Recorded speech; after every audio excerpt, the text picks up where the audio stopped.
Hello everybody and welcome to my new YouTube channel Divyansh की पाठशाला। सबसे पहले हम क्लास 10th का पहला चैप्टर जो है फिजिक्स का वो कवर कर रहे हैं, जिसका नाम है इलेक्ट्रिक सिटी।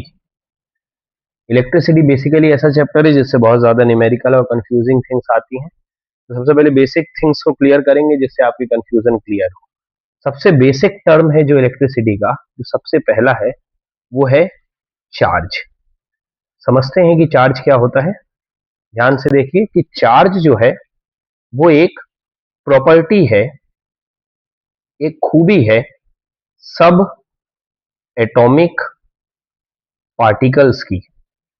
सब एटॉमिक पार्टिकल्स का मतलब क्या होता है, क्वेश्चन अराइज होता है। तो जब मैं एटम की बात करूंगा, मॉलिक्यूल की बात करूंगा और किसी आयंस की बात करूंगा, एक साथ अगर मैं इनकी बात करता हूं, इसको बोलते हैं सब एटॉमिक पार्टिकल्स। तो सब एटॉमिक पार्टिकल की एक प्रॉपर्टी, एक खूबी, जिससे हमको क्या पता चलता है, फ्रॉम विच वी आइडेंटिफाई, जिससे हम पता करते हैं फोर्स ऑफ अट्रैक्शन और रिपल्शन बिटवीन पार्टिकल्स। सबसे मुश्किल डेफिनेशन है, इसको समझना बहुत जरूरी है कि दो पार्टिकल है, मान लीजिए एक पार्टिकल आपका ए है और एक पार्टिकल आपका बी है, तो इनके बीच एक अट्रैक्शन का फोर्स है या इन्हीं दो पार्टिकल के बीच कोई रिपल्शन का फोर्स है। अपन को जिस खूबी से पता चलता है ये, उसी खूबी, उसी प्रॉपर्टी को हम क्या बोलते हैं, चार्ज। अब बेसिकली ध्यान दीजिए कुछ चीज। चार्ज को हम रिप्रेजेंट करते हैं क्यू से, और चार्ज जो है आपकी वो स्केलर क्वांटिटी है। स्केलर क्वांटिटी का मतलब होता है जिसमें केवल और केवल मैग्नीट्यूड है, कोई भी डायरेक्शन नहीं है। चार्ज को हम जिस यूनिट में नापते हैं, जिसको उसको हम बोलते हैं कुलोम्ब, और कुलोम्ब को हम किस लेटर से डिनोट करते हैं, सी से। ये तीन चीजें आप ध्यान रखिए कि चार्ज को डिनोट करते हैं क्यू से, वो एक स्केलर क्वांटिटी, और उसको हम कुलोम्ब में नापते हैं जिसका क्या है, सिंबल सी है। चार्ज के बाद जो हमारा दूसरा टॉपिक है वो है quantization of charge. Quantization of charge basically topic से हमको ये समझना है कि किसी भी बॉडी में कितने चार्ज प्रेजेंट होते हैं। उसके लिए एक फॉर्मूला है आपका, Q is equal to N E. यहां पर Q का मतलब आपका क्या है, Q का मतलब है चार्ज, N का मतलब है नंबर ऑफ, और जो E का मतलब है वो है इलेक्ट्रॉन। मतलब क्वांटाइजेशन ऑफ चार्ज से हम ये सीखेंगे कि how many charges are present in any body. किसी भी बॉडी में नंबर ऑफ चार्जेस कितने हैं। What is the definition of quantization of charge, number of charge charges present in any body.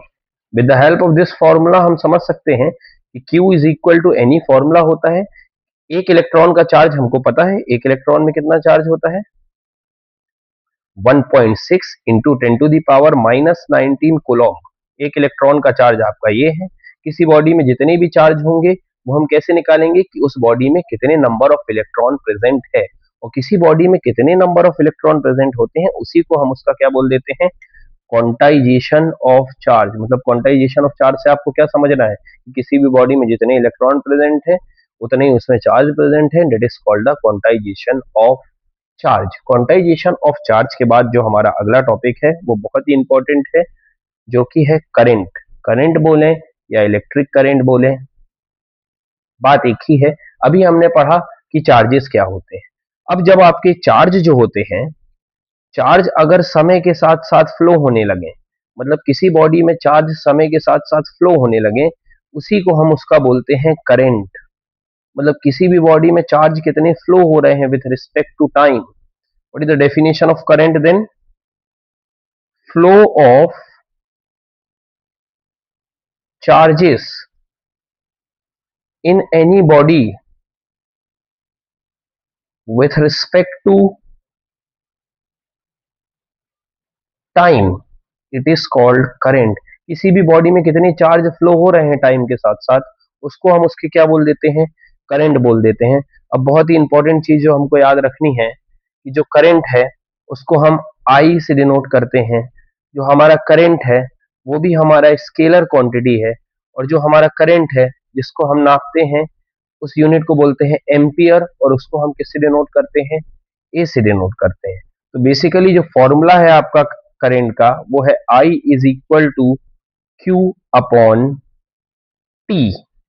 ये सबसे इंपॉर्टेंट चीज याद रखनी है आपको। और करंट हम एक डिवाइस से नापते हैं, उस डिवाइस का नाम है ammeter. What it is called, ammeter. Ammeter एक डिवाइस है जिससे हम करंट को नापते हैं। और उसका सिंबल कैसे होता है, उसका सिंबल हम डिनोट करते हैं, दोनों तरफ हम वायर बनाएंगे और बीच में हम सर्कल के अंदर ए कर देंगे, और यहाँ प्लस डिनोट कर देंगे और यहाँ माइनस। जब हम सर्किट डायग्राम बनाएंगे तो कहीं अमीटर लगा होगा, तो आप अगर ये साइन देखें तो समझ जाइए वो क्या चीज लगी हुई है वहां पर, अमीटर। और ये एक डिवाइस है जिससे हम करंट को नापते हैं। अब एक एग्जाम्पल से हम एक बात समझते हैं। अपन बेसिकली देखते हैं जो अपन चार्जर यूज करते हैं उसमें ऐसा लिखा होता है कहीं 16 एम्पियर, कहीं लिखा होता है 32A। 16A का मतलब है 16 एम्पियर, 32A का मतलब है 32 एम्पियर। अब हमको इसको इमेजिन करना है, तो हमारे पास फॉर्मूला आ गया है कि I बराबर क्यू अपॉन टी फॉर्मूला होता है किसका, करंट का। अब आई का मतलब, आई को हम किस यूनिट में नापते हैं, एम्पियर में नापते हैं। क्यू को हम किस यूनिट में नापते हैं, कोलॉम्ब में नापते हैं। और टाइम को हम किस यूनिट में नापते हैं, सेकेंड में नापते हैं। तो 1 एम्पियर करंट का मतलब क्या होता है, जब 1 कूलम्ब चार्ज फ्लो हो 1 सेकेंड में, किसी कंडक्टर में 1 कूलम्ब चार्ज फ्लो होंगे 1 सेकेंड में, तो उस करंट को बोलेंगे 1 एम्पियर करंट। तो अगर मेरा 16 एम्पियर का चार्जर है, इसका मतलब उसमें 16 कूलम्ब चार्ज फ्लो हो रहे हैं 1 सेकेंड में, ज्यादा चार्जेस फ्लो हो रहे हैं, इसलिए वो जो चार्जर है वो क्या कर ले रहा है, जल्दी चार्ज कर ले रहा है। और अगर मैं बात करूं 32 एम्पियर की, तो 32 एम्पियर का क्या बात होगी कि वो ऐसा चार्जर है जिसमें 32 कूलम्ब चार्ज फ्लो हो रहे हैं 1 सेकेंड में, तो ये और तेज चार्ज करेगा मेरी बॉडी को।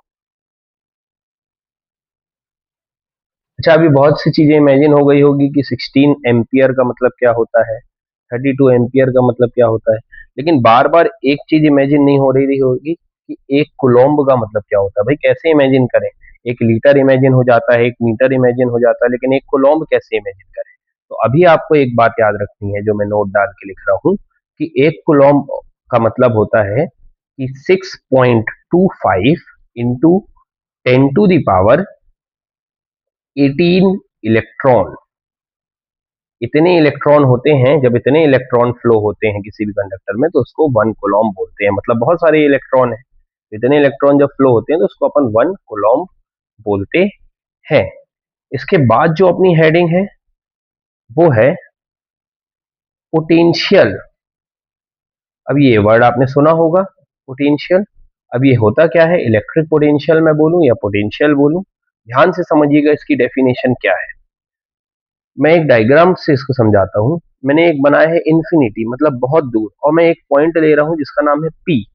अब ये इन्फिनिटी से, बहुत दूर से मैं किसी एक चार्ज को ला रहा हूँ, एक स्मॉल चार्ज को स्मॉल क्यू से मैंने डिनोट किया है। तो एक मैं यूनिट चार्ज को बहुत दूर से, इन्फिनिटी से एक फिक्स पॉइंट तक ला रहा हूँ। तो अगर कोई चार्ज एक बहुत दूर से एक फिक्स पॉइंट तक आएगा तो उस चार्ज को कुछ ना कुछ वर्क करना पड़ेगा। अगर बहुत दूर से मेहमान तुम्हारे घर में आएंगे तो उनको कुछ ना कुछ अपनी एनर्जी वेस्ट करनी पड़ेगी।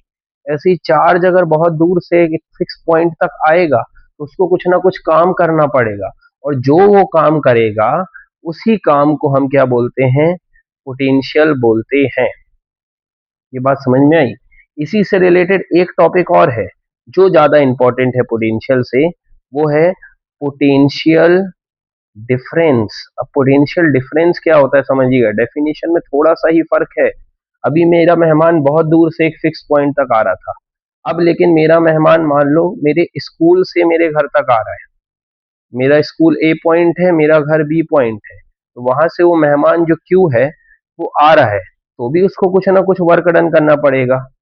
उसको कुछ ना कुछ क्या करना पड़ेगा, वर्क डन करना पड़ेगा आने के लिए। तो जो वर्क डन करेगा आने के लिए, जो भी वो काम करेगा आने के लिए, कहाँ से आया है वो मेरे स्कूल से आया है मेरे को घर में मिलने। मतलब अब दोनों पॉइंट फिक्स हो गए हैं। जब दो फिक्स पॉइंट से कोई चार्ज आएगा और कोई वर्क डन करेगा, उस वर्क डन को बोलते हैं पोटेंशियल डिफरेंस। और जब बहुत दूर से आएगा और वर्क डन करेगा तो उसको क्या बोलते हैं? पोटेंशियल। जब बहुत दूर से आके वर्क डन करेगा तो पोटेंशियल, और दो फिक्स पॉइंट से आके करेगा तो उसको क्या बोलेंगे? Potential difference. पोटेंशियल डिफरेंस को हम किस लेटर से डिनोट करते हैं? वी से। और उसको नापने की यूनिट क्या है? वोल्ट। तो पोटेंशियल डिफरेंस का फॉर्मूला क्या होता है हमारा? वर्क डन जितना किसने किया? चार्ज ने किया। यहाँ टाइम नहीं, चार्ज रहेगा। तो पोटेंशियल डिफरेंस का मतलब समझिए कि कोई भी चार्ज कितना काम कर रहा है उसको बोलते हैं उसका पोटेंशियल डिफरेंस। जो हम गाना सुनते हैं, लगे 440 वोल्ट, ये वही वोल्ट है जो उसकी यूनिट है। चार्ज ने इतना सारा काम किया, 440 वोल्ट का हमको जो करंट लगा है। और इसका फॉर्मूला क्या रहेगा अगर मैं सिंबल में लिखूं? V is equal to W upon Q. V का मतलब पोटेंशियल डिफरेंस है, W का मतलब वर्क डन है, और Q का मतलब क्या है?